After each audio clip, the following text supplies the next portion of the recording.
Kotini siku ya leo ilikuwa ni mention na tumemention hii kesi, na baada ya kuwa mention tumepatiwa hearing date, na hearing date itakuwa 23rd and 24th of June.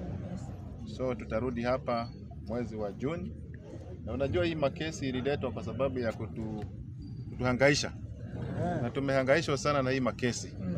Na unajua sasa ni makesi ya uongo, ile ambao unawekelewa makesi ile hujaifanya, unanielewa? Lakini tunajua ya kwamba shetani atashindwa,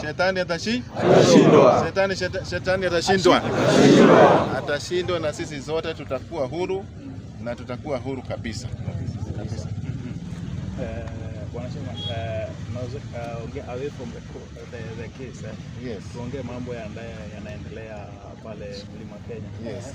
You have been accused that you are one of the mobilizers kwa hiyo safari ya president. What Yes. did you answer to that? Yes, unajua president wakati anaenda hapo Mlima wa Kenya anataka watu, na sisi ni watu. So there is no problem of people going to the meeting of the president. Is there any mistake? No.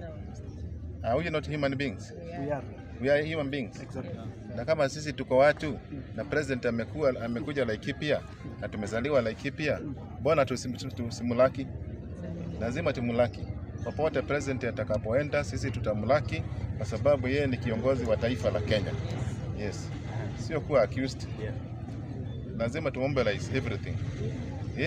Everything, watu wakuje kwa mkutano, na mkutano watu washangilie president ili watu wapate amani. Ile kitu tunataka katika sehemu zote za Mount Kenya ni maendeleo. Maendeleo watu ndio wanataka katika Mount Kenya, ili tuendelee na amani na tusonge mbele pamoja. Hakuna uchaguzi sasa. Uchaguzi itakuja 2027. Na 2027 kabla ifike, sasa ni wakati wa kufanya maendeleo. Na president mlikuwa mmesema hakuji Mount Kenya. Sasa wakati amekuja, sasa mnaanza propaganda. Sasa ni tukaribisha president aanza maendeleo. Tuliona hapo Laikipia alikuja hapo nyumbani kwetu, na sisi tulimulaki vizuri sana, ili aendelee na sehemu zingine na waendelee kumulaki ili aendelee kufanya kazi ya Kenya. Yes. Na wale wana oppose the visit by the president, ungependa kuambia nini? Wale wana oppose hii safari ya President William Ruto, nataka niwaambie kwamba hawajui vile wanafanya. Wao ndio walichagua Rais William Ruto wakamweka kwenye kiti.